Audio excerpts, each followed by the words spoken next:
A quiet evening was interrupted by a phone call from her husband.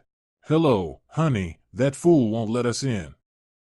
We're stuck on the stairs with our things." A real drama was unfolding in the apartment building.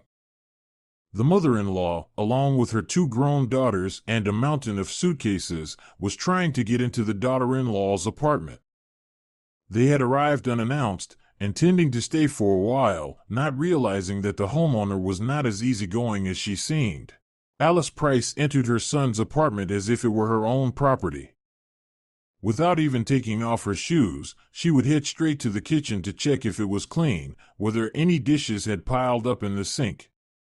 With her well-manicured nail-painted burgundy, she could run it over any piece of furniture as if by accident, and then scrutinize the invisible dust with a meaningful look.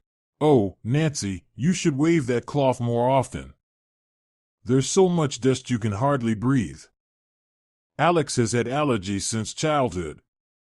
"Did you forget?" Nancy rolled her eyes but remained silent. In the first year of their marriage, she had responded to such remarks, trying to explain that their home was clean, that she kept everything in order. Later, she realized it was useless. Alice only heard herself. "And these curtains, my God, what a nightmare. I told you we needed thick drapes, and what is this? Some flimsy rags. Son, your windows face southwest, the sun blinds you. You've been sensitive since childhood." In such situations, Alex would just shrug. "Mom, it's fine." But that fine would drown in a stream of new criticisms. Nancy and Alex had met 5 years ago in a library. She worked there after graduating from the philology department, and he, a system administrator at a large company, had come to pick up some psychology books. Their relationship developed quickly, and 6 months later, they got married. At the wedding, Alice sat with her lips pressed together, clearly displeased with her son's choice. "She's too simple for you," she whispered to him during the dance. "I thought you'd find a more serious girl. I dreamed that your wife would be Cheryl, Viola's daughter. Remember how smart she was? And her family was well off." 3 years had passed since that day, but nothing had changed. Alice continued to believe that her son had made a mistake and tried in every way to correct her daughter-in-law. Today's visit did not bode well. The mother-in-law had arrived unannounced, carrying a large bag. "Nancy, I made some cutlets. Alex has loved my cutlets since he was a child. And you keep feeding him your salads. He's a man, he needs meat." Nancy silently took the bag and put it in the fridge. Another tactless move. Just yesterday, she had spent the entire evening cooking a beef stew, and now it seemed her efforts didn't count. "Thanks, Alice," she said with a strained smile. "And have you even learned to make a proper soup? Last time I tried it lacked salt, not enough dill." Alex sat in the living room, buried in his laptop, pretending not to hear the conversation. He always retreated into work when his mother started criticizing Nancy. He neither defended her nor stopped his mother, he simply withdrew. This went on for several hours.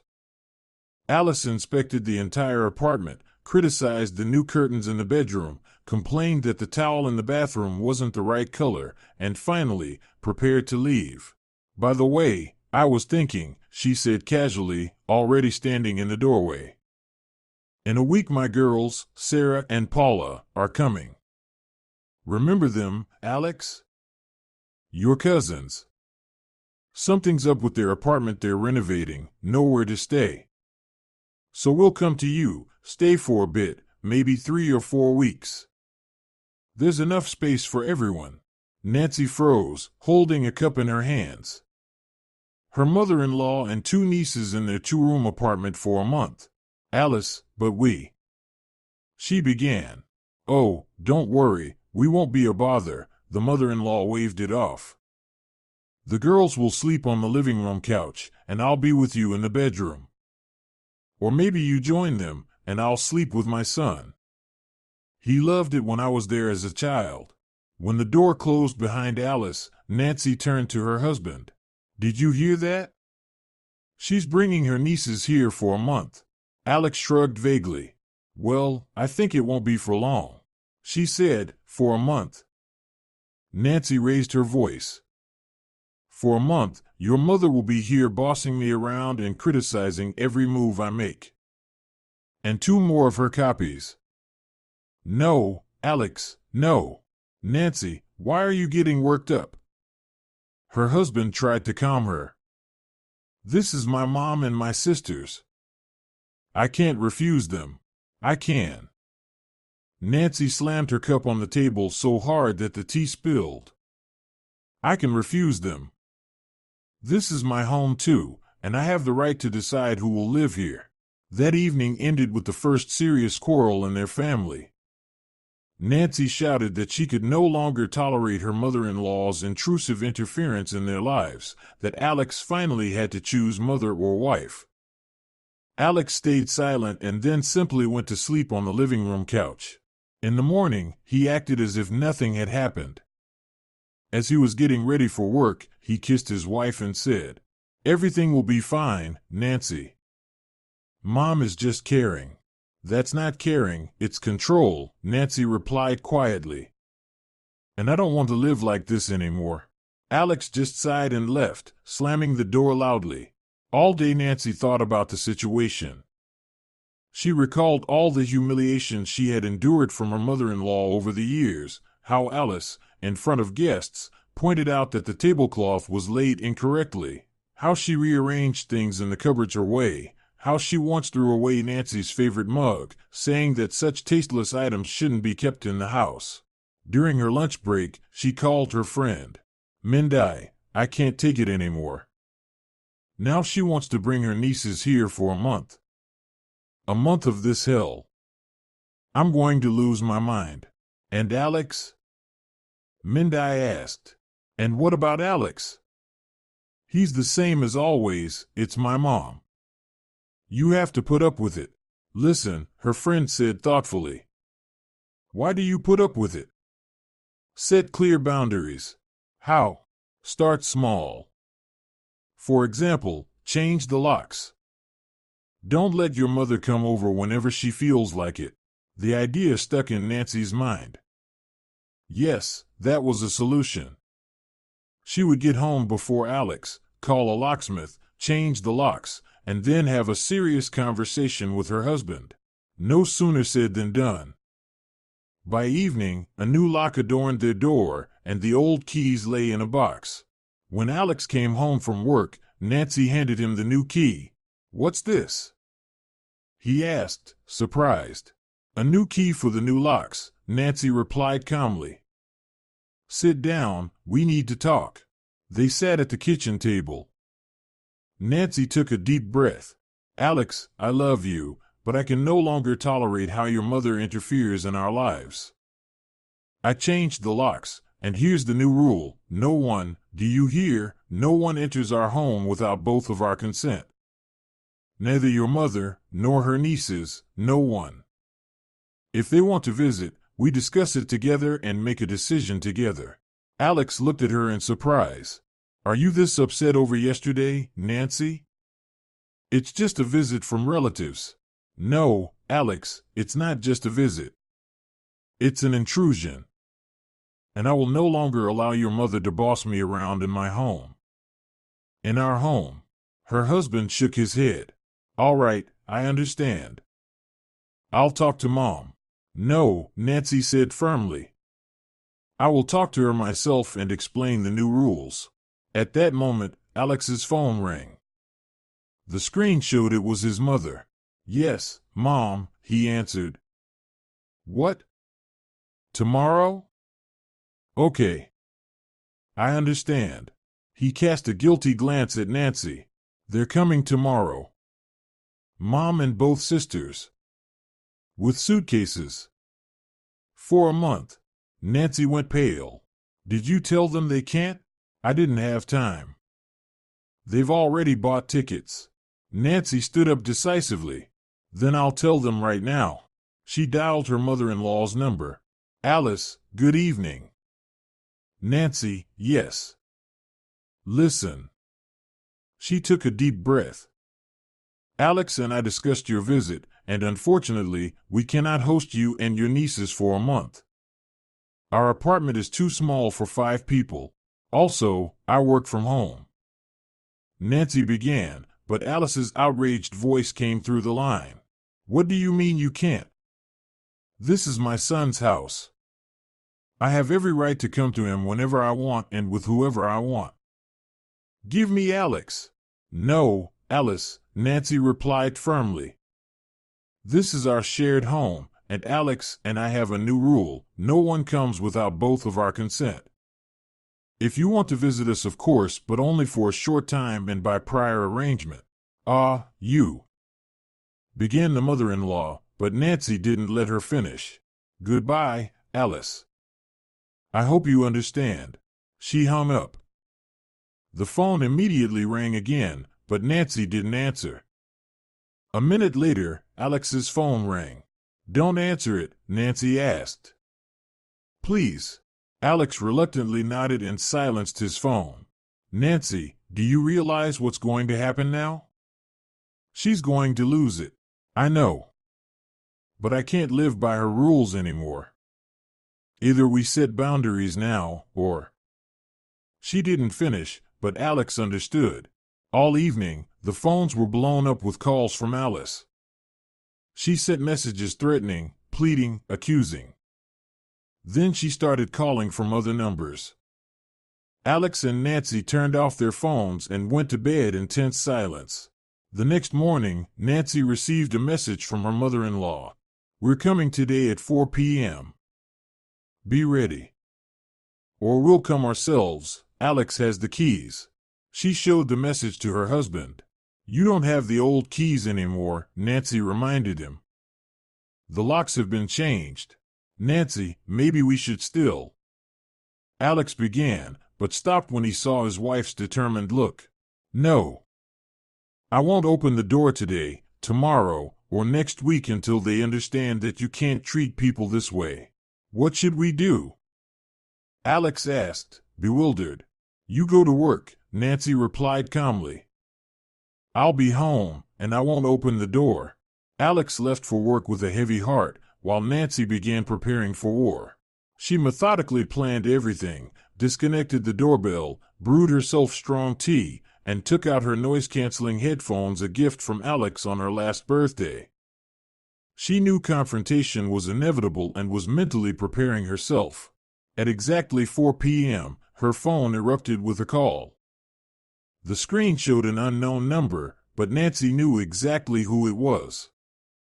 She declined the call and, a minute later, received a message. We're here. Open immediately. Within 5 minutes, someone started pounding on the door. At first delicately, then louder and more insistently. Nancy, open the door right now. Alice's piercing voice rang out. I know you're home. Nancy put on her headphones and played her favorite music. The shouting outside continued, but now the sound seemed muffled, as if underwater. She walked to the window. Below, in front of the entrance, stood a taxi with an open trunk stuffed with suitcases. The driver paced impatiently, clearly annoyed by the delay. Half an hour later, Nancy briefly removed her headphones to assess the situation. Several women's voices could be heard outside the door. Sarah, call Alex again, Alice commanded. That scoundrel locked herself in and won't open. How dare she treat her husband's mother like this? I'm calling, Aunt Catherine, but he's not picking up, answered a young female voice. Maybe he's in a meeting? What meeting? His mother is standing on the landing with suitcases. Paula, you call him from another number. Nancy smiled and put her headphones back on. She imagined the storm of messages and missed calls Alex must be getting. Poor guy. He was probably in a panic. But he needed to finally understand that you can't always please your mother at the expense of your own family. At 5:30 p.m., Nancy's phone rang again. This time it was Alex. She took off her headphones and answered. Yes, dear. Nancy, what are you doing? Desperation was clear in her husband's voice. Mom is calling every 2 minutes. They've been standing outside with suitcases for an hour and a half. The neighbors are complaining. I warned both you and your mother, Nancy replied calmly. We don't host guests for a month without prior agreement. Especially those who don't respect me and my boundaries. But they're already here. What should they do now? Book a hotel, rent an apartment, go to other relatives. Your mother has plenty of options. Nancy, please, Alex pleaded. At least let them stay tonight, and tomorrow we'll talk. No, Alex. If I give in today, I'll give in tomorrow, and the next day. And so on endlessly. I will no longer live in my own home as if I were a servant. Alex took a deep breath. I'm going home. We'll sort this out now. When Alex arrived, the scene on the stair landing had already taken on the proportions of a full-blown theater of the absurd. Alice was sitting on one of the suitcases, fanning herself with a magazine and sobbing intermittently. Sarah, a short, plump girl with a short haircut, was comforting her aunt, stroking her shoulder. Paula, thin and nervous, paced the stairwell, casting angry glances at the apartment door. Mom! Alex rushed to his mother. What's going on? Sweetheart! Alice practically collapsed onto his chest. It's your wife refusing to let us in. We came to see you, and she locked the door and won't open it. Can you imagine? I nearly fainted from such treatment. Alex, this is outrageous, Paula added. We spent the whole night on the train, then dragged ourselves through a taxi with these suitcases, and now we're standing on the stairs like homeless people. Alex fumbled for his keys and tried to open the door. Of course, the key didn't fit. Nancy! He called, knocking on the door. Please open up, it's me, Alex. It was quiet behind the door. Break the door down. Alice demanded. It's your apartment, you have the right. Alex looked around uncertainly. Mom, I can't break the door. It's our shared apartment. Son, I feel sick. Alice suddenly clutched her chest dramatically. My heart. Pills in my purse. She slid down the wall to the floor, rolling her eyes. Sarah fussed, taking out the pills, while Paula started banging loudly on the door. Hey, you in there! She shouted. Someone's not feeling well. Open up immediately. The door opposite cracked open, and an elderly neighbor, Catherine, peeked out. What's all the noise? She asked. Alex, is everything okay? Catherine, sorry for the disturbance, Alex began awkwardly. We're having a small misunderstanding with my wife. What kind of misunderstanding? Alice flared up, instantly revived. That wretch won't let her husband's mother into the house. Is that even legal? Catherine glanced at the whole group, then at the suitcases, and shook her head. The walls here are thin, you can hear everything, she said meaningfully. And I must admit, I've often heard you, dear, nagging your daughter-in-law for no reason. What? Alice was outraged. How dare you? I dare, the old woman replied calmly.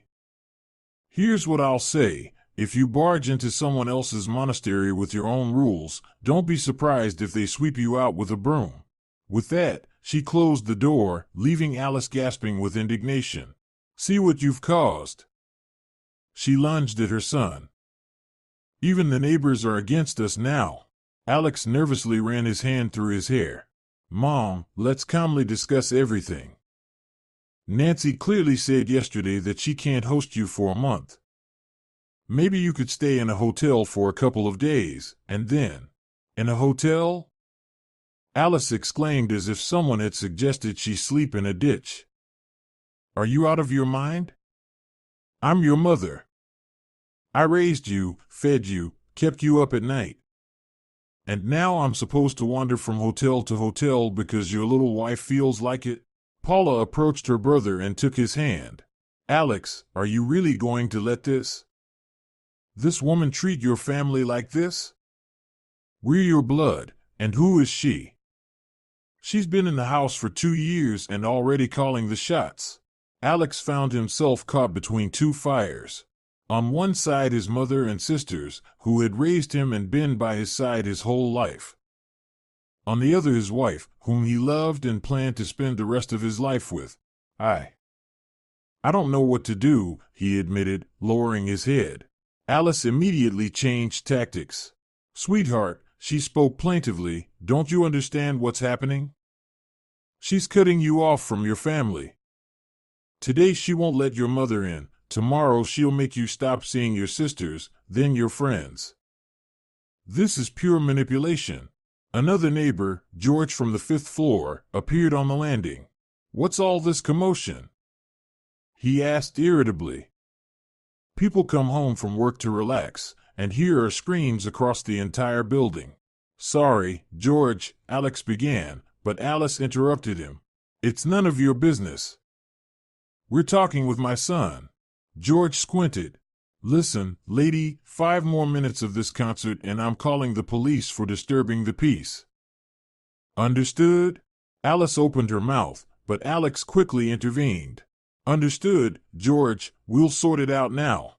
When the neighbor left, Alex turned decisively to his mother. Mom, I'll book you a hotel room, a good, clean one, near the subway. Just for a couple of days.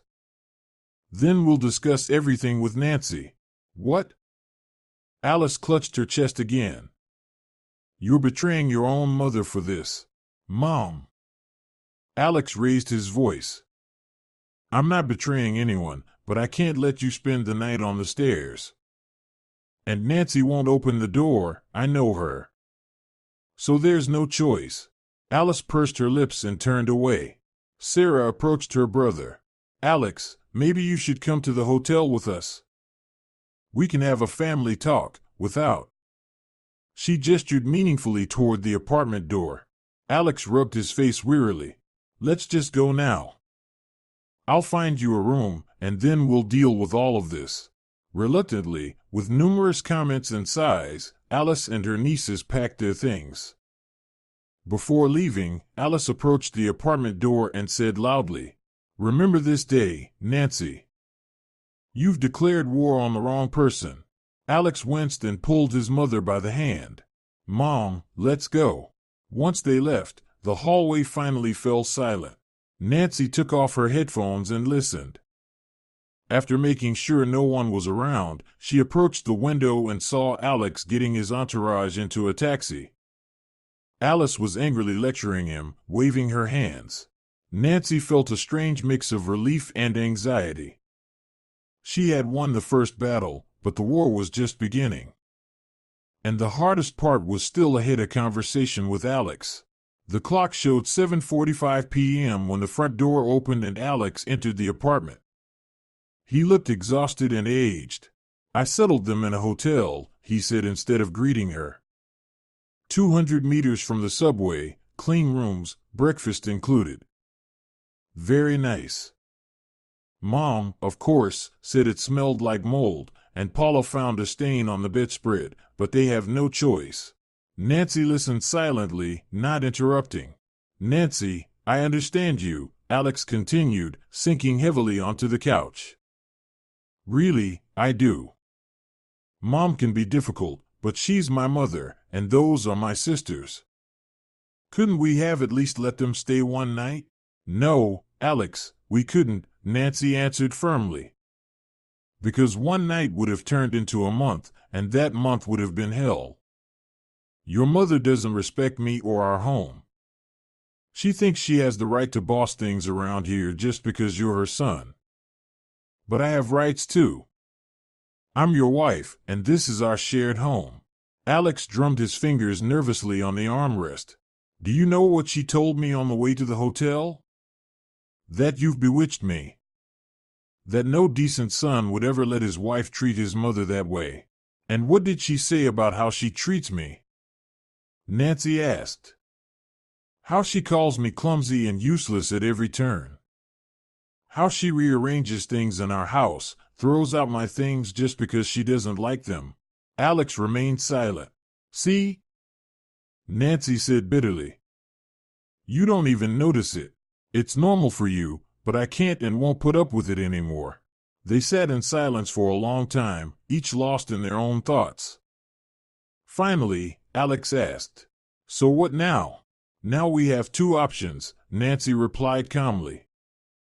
Either you admit that your mother has no right to control things in our home and we set boundaries together, or I file for divorce.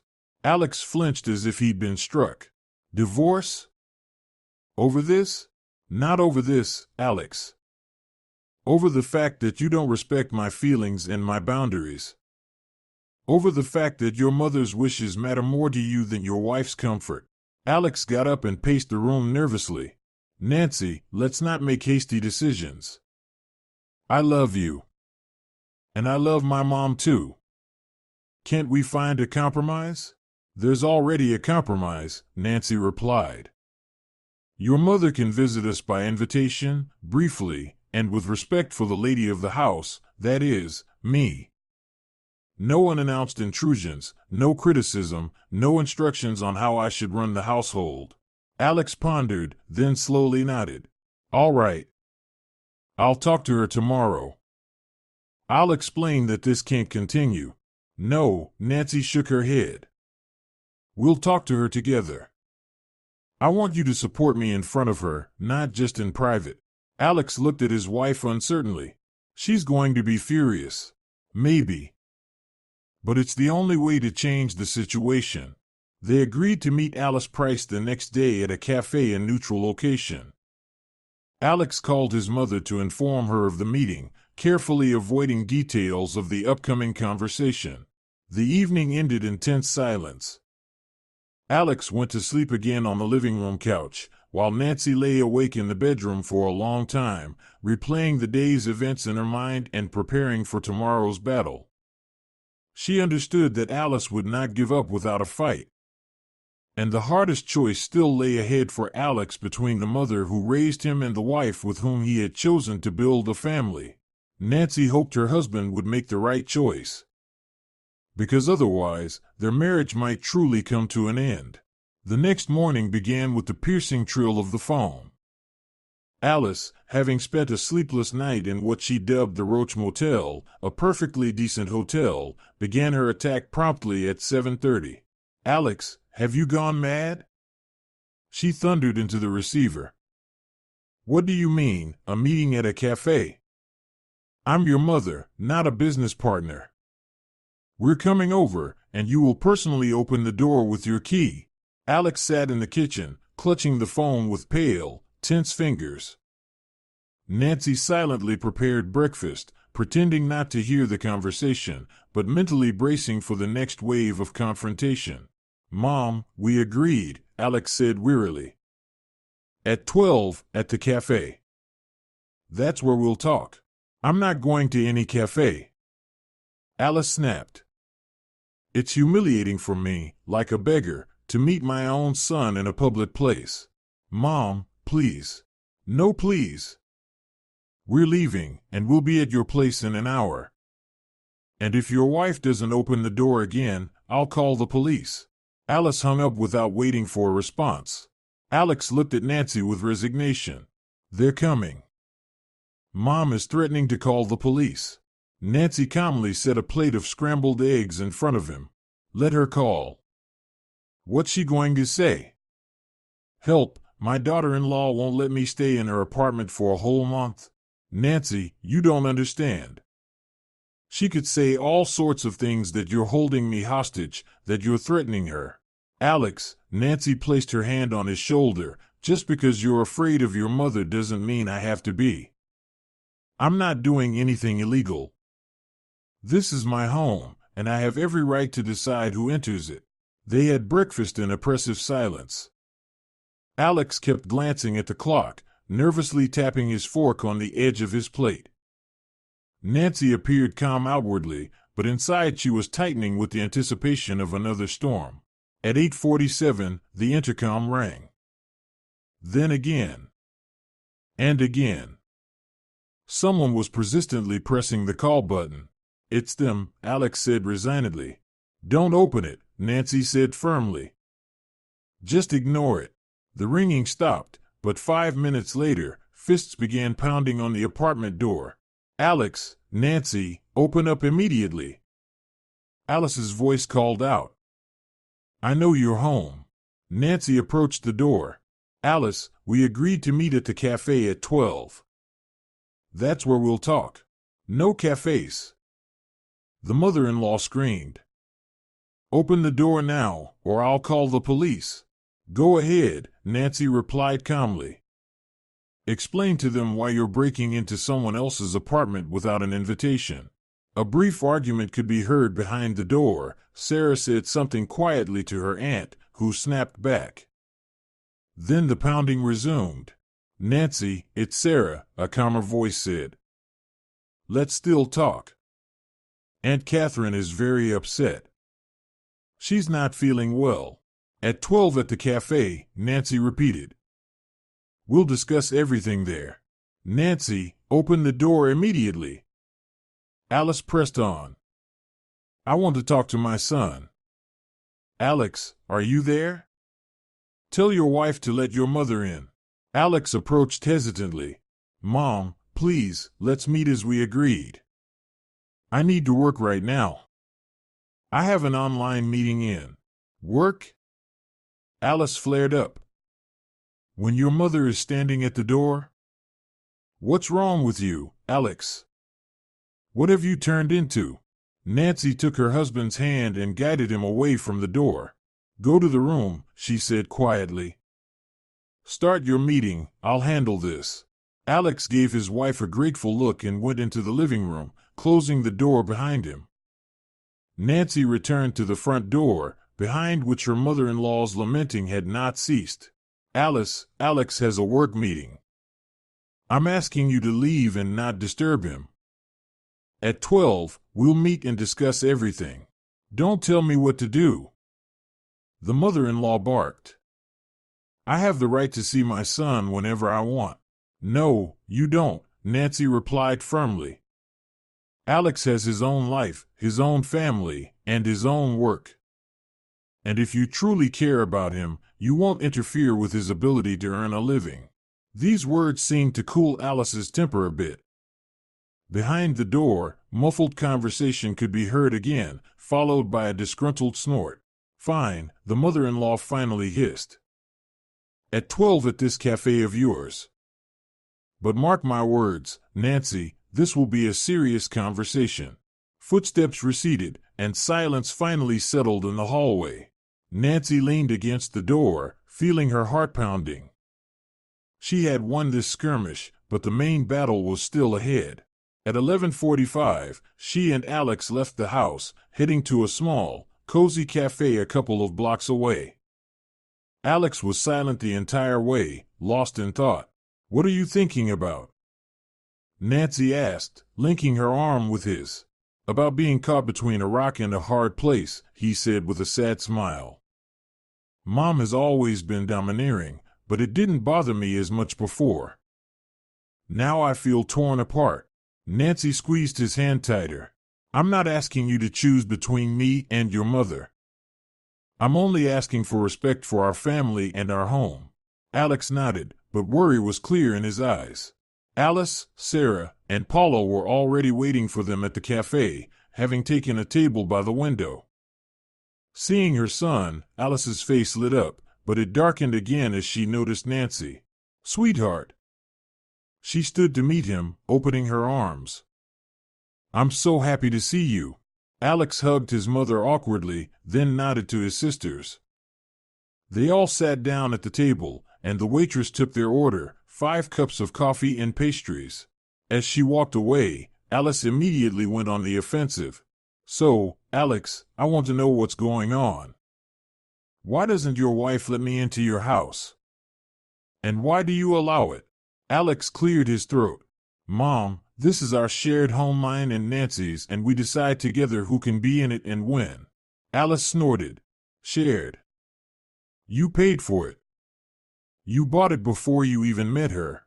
That's not exactly true, Nancy replied calmly. Alex made the down payment, but we pay the mortgage together, from our shared budget. What are you saying? The mother-in-law threw up her hands. And who brings in the main money for the family? Who goes to work? Do you earn much with your library? Mom, Alex intervened, that's not fair. Nancy works too. It's not about money, it's about respect. Respect? Alice raised her voice, drawing the attention of other cafe patrons. You call it respect not letting your mother step inside, forcing her to stay in a cheap hotel? Alice, Nancy tried to keep her voice steady, respect must be mutual. You came without warning, deciding to stay with us for a whole month without asking if it was convenient for us. You constantly criticize me, my home, my habits. You think you have the right to boss around in our apartment just because you are Alex's mother. And who are you to tell me what to do? The mother-in-law hissed. You've been part of the family for only 2 years and already act so high and mighty. I raised that boy. I gave my life for him. And that's wonderful, Nancy nodded. You raised an amazing son, smart, kind, and caring. Thank you for that. But now he's an adult man, he has his own family. And that family is him and me. Alice turned purple with rage. You stole him from me. You charmed him, married him to yourself, and now you're taking his mother away too. Mom, Alex couldn't take it any longer. Stop. No one stole anyone or took anyone away. I love Nancy, she's my wife. And I love you, you're my mother. But I can't be torn apart between you. See? Alice exclaimed triumphantly. She's making you choose. No, Mom. You're the one making me choose with your behavior, your demands, your disrespect toward my wife. Alice flinched as if she had been struck. Tears shimmered in her eyes. So that's how it is. Your own mother is the enemy now. Because of her. She jabbed a finger toward Nancy. Sarah, who had been silent until now, placed a hand on her aunt's shoulder. Aunt Catherine, let's calm down. Maybe we should try to show a bit more understanding. Understanding? Alice exploded. How can you say that, Sarah? You see what's happening. That woman is turning my son against his own mother. Paula, sitting on the other side, hurried to support her. Yes, Alex, this is wrong. Mom has always cared for you, always been there. And now you let some. She stopped under her brother's heavy gaze. Some. What? Alex asked quietly. Finish your sentence, Paula. Paula lowered her eyes. Sorry, I didn't mean it the way it came out. No, that's exactly what I mean, Alex said bitterly, smiling wryly. You all treat Nancy like some temporary, insignificant person. But she's my wife, the person I chose to spend my life with. The waitress brought the coffee and pastries, but no one touched them. The air above the table practically crackled with tension. Fine, Alice said, dramatically dabbing her eyes with a napkin. I understand. Your wife is more important than your mother. Very well, let it be so. But mark my words, Alex. Her voice dropped to a tragic whisper. I'm not young anymore, and when I die, Mom. Stop with the manipulations. Alex slammed his fist on the table, spilling coffee. No one is dying. And this isn't about who's more important. It's about mutual respect. Alice recoiled, clearly not expecting such a reaction from her usually obedient son. Look at what you've done to him, she hissed at Nancy. Your son is raising his voice at his mother. It's not Nancy, Alex said wearily. It's my decision. I don't want to be a boy you command anymore. I'm an adult, I have my own family, and I ask you to respect my choice and my wife. A heavy silence fell over the cafe. Alice sat with her lips pressed together. Sarah nervously twisted a teaspoon in her hands. Paula stared out the window, pretending she wasn't there. You know what? Alice finally said, standing up. I understand everything. You've made your choice. And I won't impose myself anymore. Let's go, girls. She grabbed her bag and walked decisively toward the exit. Sarah and Paula awkwardly said goodbye and hurried after her. Alex and Nancy were left alone at the table with their untouched coffee. Well, Alex sighed. Now she's offended for life. She'll survive, Nancy said softly, taking his hand. The important thing is that you said what you needed to say for the first time ever. Alex gave a wry, gloomy smile. You know, I feel awful and yet free, like I've dropped a heavy backpack I've been carrying all my life. They finished their coffee and went home, discussing what had happened. But the peace didn't last long. Returning to the apartment, they found Alex's phone buzzing with missed calls and messages. Son, I'm having a heart attack. I'm in the hospital. Come immediately, read the latest message from his mother. Alex went pale. My God, what's wrong with her? He immediately dialed his mother, but she didn't answer. Then a message from Sarah came. Alex, Aunt Catherine is unwell. We're in the emergency room of Hospital 67. Come quickly. I have to go, Alex said, frantically searching for his car keys. What if something really serious is happening?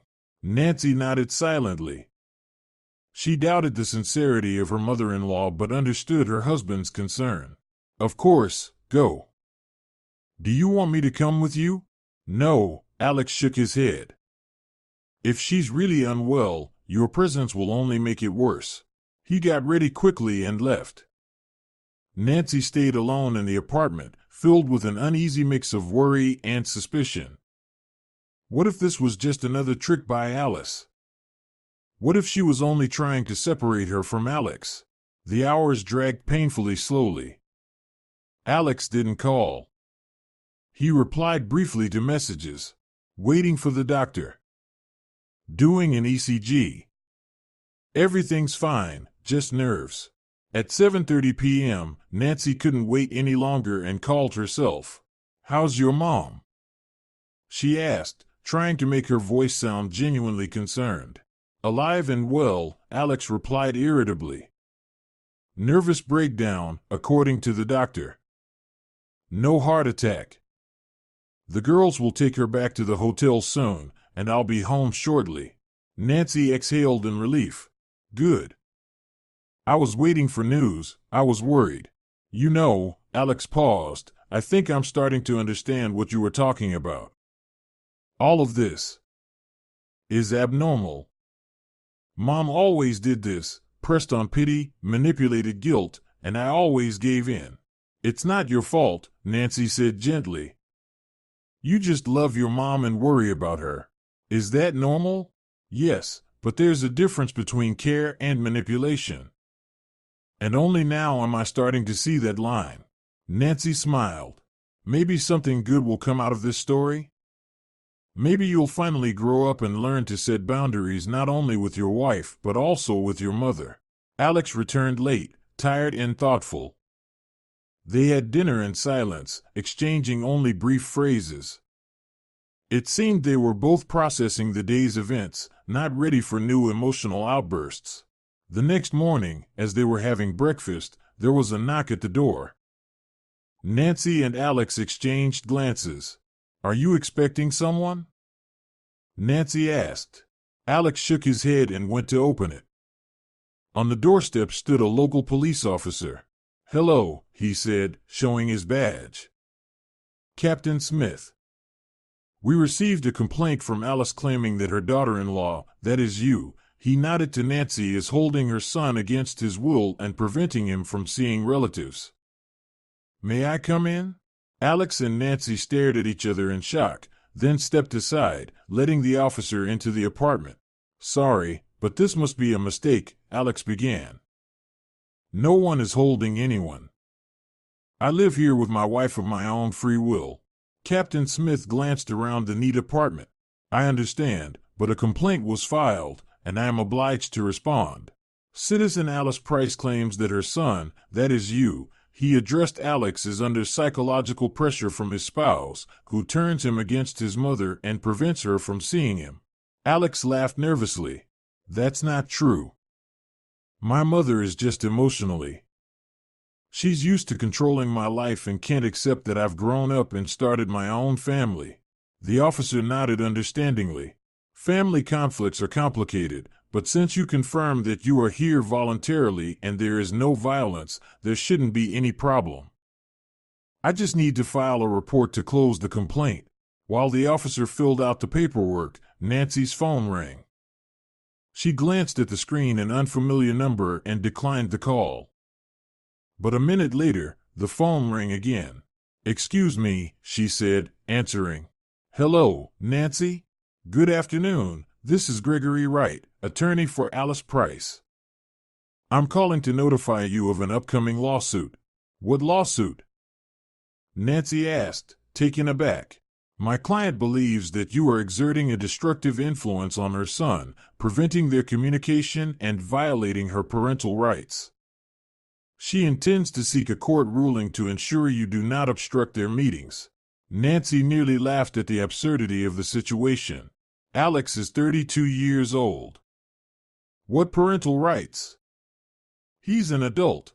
Emotional bonds are not limited by age, the lawyer declared pompously. My client also claims that you are holding her son under your control through psychological pressure. You know what? Nancy struggled to keep her anger in check. Tell your client she can file 100 lawsuits if she wants.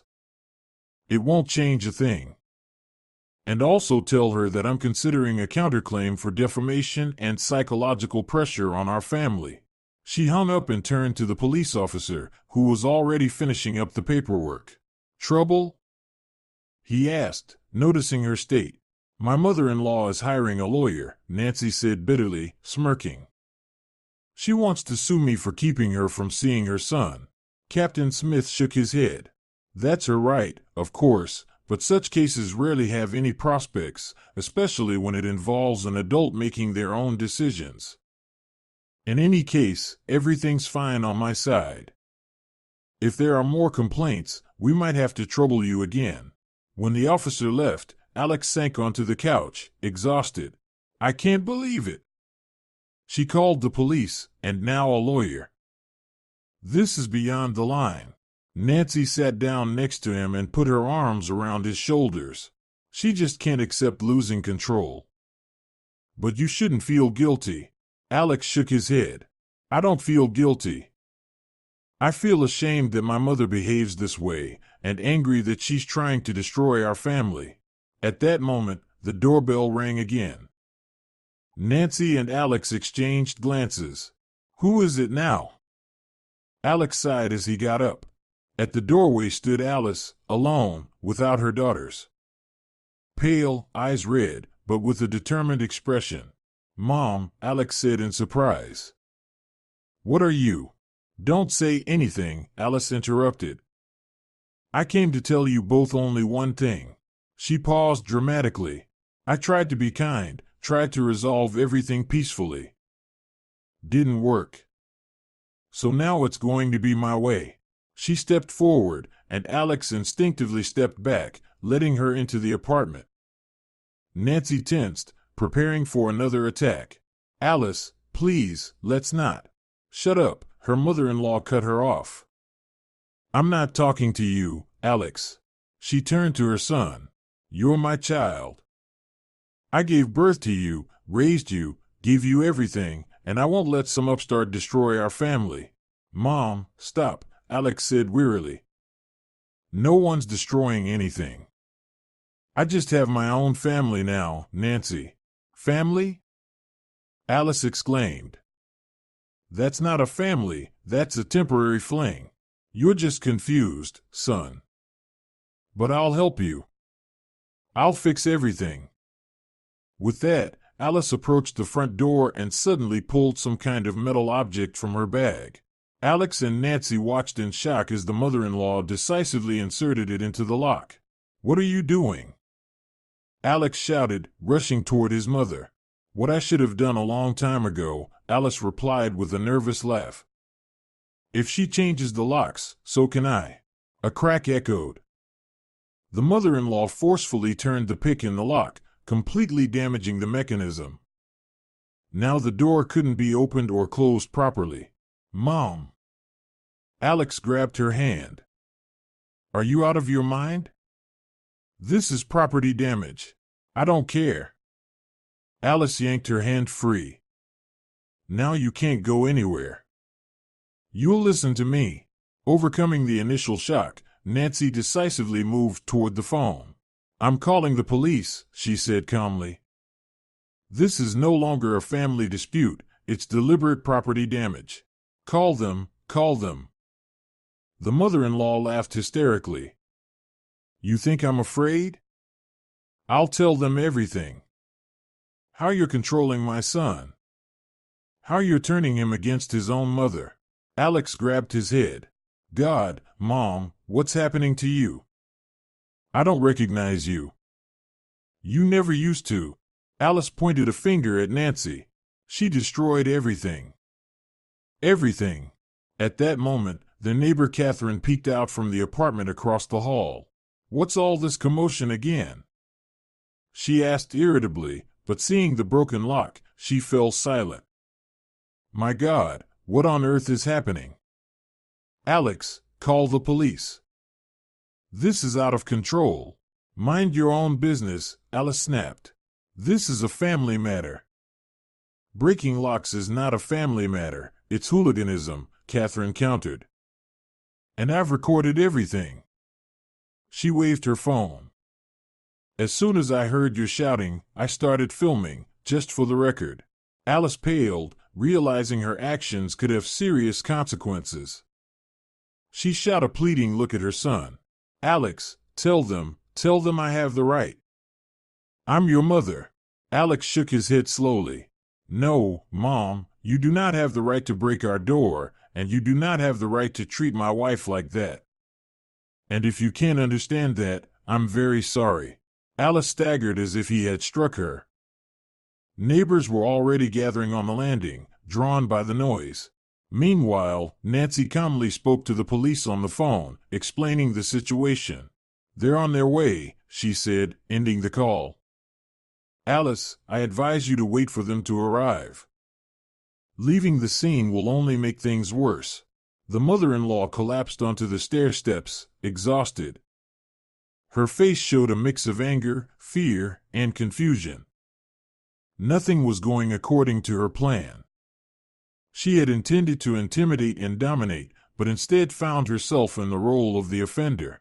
"I just wanted to be a mother," she mumbled. "I have the right." Catherine shook her head. "Oh, sweetie, that's not how it works." "Not like that." The police arrived 20 minutes later. 2 officers, a young sergeant and Captain Smith, the same one who had come in the morning.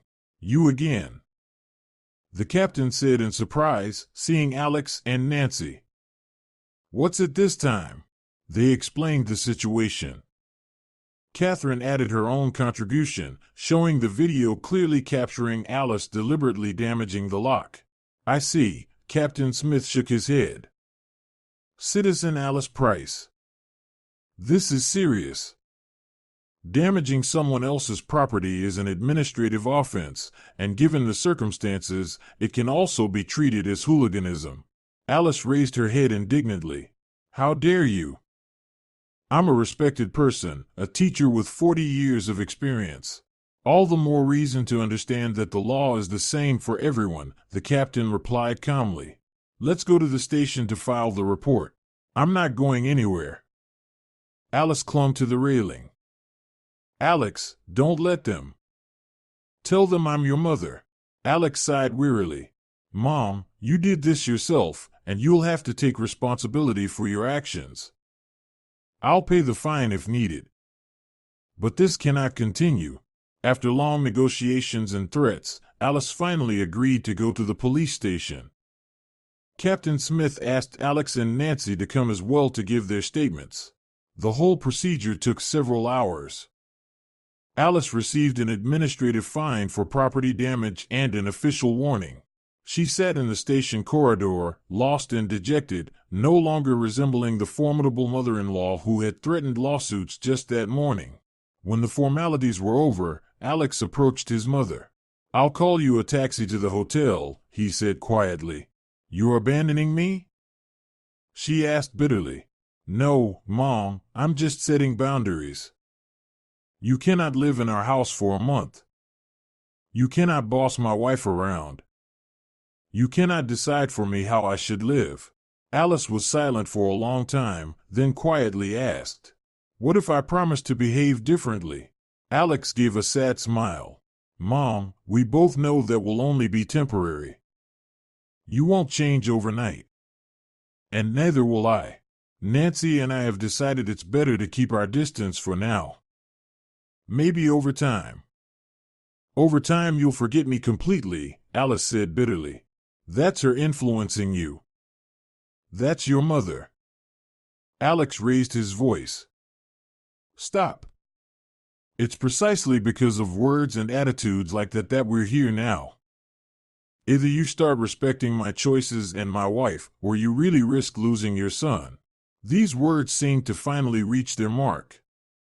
Alice shivered and looked at her son with new eyes, as if seeing for the first time not a boy to control, but an adult man capable of making his own decisions.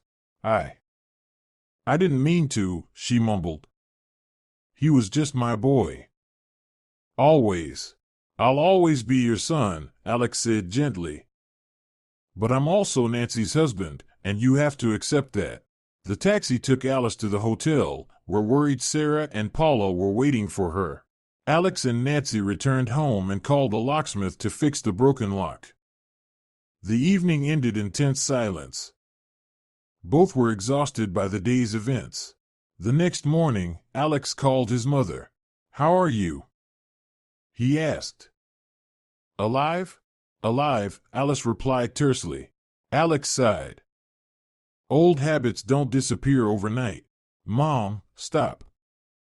I'm calling because I'm worried about you." There was a pause. Then Alice spoke in a different tone. "Thank you, son. I'm okay. I've been thinking about yesterday. I'm ashamed." This admission surprised Alex. His mother rarely admitted her mistakes. "I'm glad to hear that," he said sincerely. "Maybe it's the start of something new?" "Maybe," Alice answered hesitantly. "I really meant well, I just didn't understand that you've grown up and that your life is different now." They agreed to meet again in a couple of days at a cafe on neutral ground. Alex insisted that Nancy be present too. He no longer wanted to split his life between his mother and his wife. The meeting was tense but without any scandals. Alice was unusually restrained, even trying to joke. Nancy made an effort to be polite, though she remained guarded inside. They talked about the weather, health, and Sarah and Paula's plans to return home. Their renovation turned out to be less extensive than they had imagined. At the end of the meeting, Alice unexpectedly said, "Nancy, I was wrong. You're a good wife for Alex, and I'll try to learn to respect your boundaries." Nancy was stunned by the admission but managed to hide her surprise. "Thank you, Alice, I appreciate that." When saying goodbye, the mother-in-law awkwardly hugged her daughter-in-law for the first time in all the years they had known each other. It was a small but important step. 3 years passed. Alice remained authoritative, energetic, and sometimes tactless. But something had indeed changed.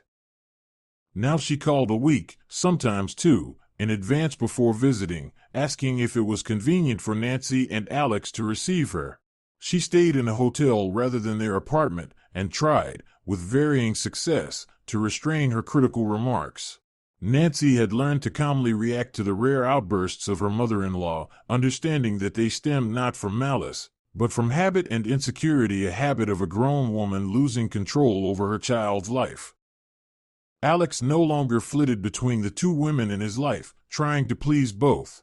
He clearly defined his position and stuck to it, despite his mother's occasional attempts to test the boundaries. Their family had new rules unspoken, but understood by everyone. The main one: respect each other's choices and space.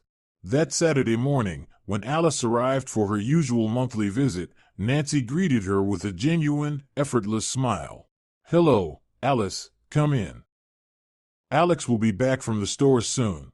The mother-in-law entered, glancing around the hallway out of habit, but refrained from commenting on the neatly arranged shoes. A small but meaningful victory. "Thank you, Nancy," she said, taking off her coat. "I baked a pie for you, your favorite apple pie." Nancy accepted the treat gratefully. She knew it was more than a pie, it was a symbol. For the first time, Alice had baked a pie specifically for her, not for her son. They moved to the kitchen, and Nancy put on the kettle. The mother-in-law settled at the table, watching her daughter-in-law's movements. "You know," she said unexpectedly, "I often think about that day, the lock, the police." She shook her head. "I never thought I, an elementary school teacher, would end up in a police station." Nancy smiled. It had been a difficult day for everyone. "Yes," Alice nodded, "but it changed a lot, made me see myself from the outside, and Alex in a new light." She paused. "I'm still learning." Being the mother of an adult son is very different from being the mother of a boy. "I understand," Nancy nodded, "and I appreciate your efforts." At that moment, the front door slammed, and Alex entered, carrying bags of groceries. "Mom!" he exclaimed happily, seeing his mother. "You're already here, and I thought I'd make it before you arrived." He hugged his mother, then his wife, and in that simple gesture there was more harmony than in all words. Three people who had learned to respect each other's boundaries without losing warmth and love. Nancy watched them and thought about how much had changed since the day she decided to change the locks. It had been a risky move, almost a declaration of war. But sometimes such decisive actions are necessary to break a vicious cycle and start building new, healthy relationships. Alice would never become the perfect mother-in-law. She would always believe she knew better how to raise children, manage a household, organize space. But now she had learned to keep many thoughts to herself, and even when she couldn't resist making remarks, they no longer carried the demeaning tone that had hurt Nancy before. And Nancy no longer took every word from her mother-in-law as a personal insult. She had learned to filter, letting some things slide, responding to others with humor, and occasionally listening to the advice of an older woman who, despite all her flaws, had a wealth of life experience. Alex brewed tea, and they sat down at the table. The three of them, like a real family, not perfect, with its rough edges and sore spots, but a family in which each person had the right to respect and personal space. And it all started with a simple decision: changing the locks to protect their home and their life from intrusion. Sometimes boundaries must be established not only with words but with actions. And while that can lead to conflict, ultimately it is that honesty and firmness that help build truly healthy relationships. Alice cut her apple pie into equal pieces for her son, her daughter-in-law, and herself. A symbolic gesture, saying more than any words could. Each had their portion, their place, their recognition. No one received more or less, no one was left unnoticed. They ate the pie, talked about simple things, and sometimes laughed. And in that ordinary scene was a victory, quiet, not loud, but real. A victory of reason over prejudice, respect over control, love over the fear of loss. The keys to the new locks, hanging on a hook in the hallway, served as a reminder of the day Nancy decided to make a change, the day that had transformed their lives for the better.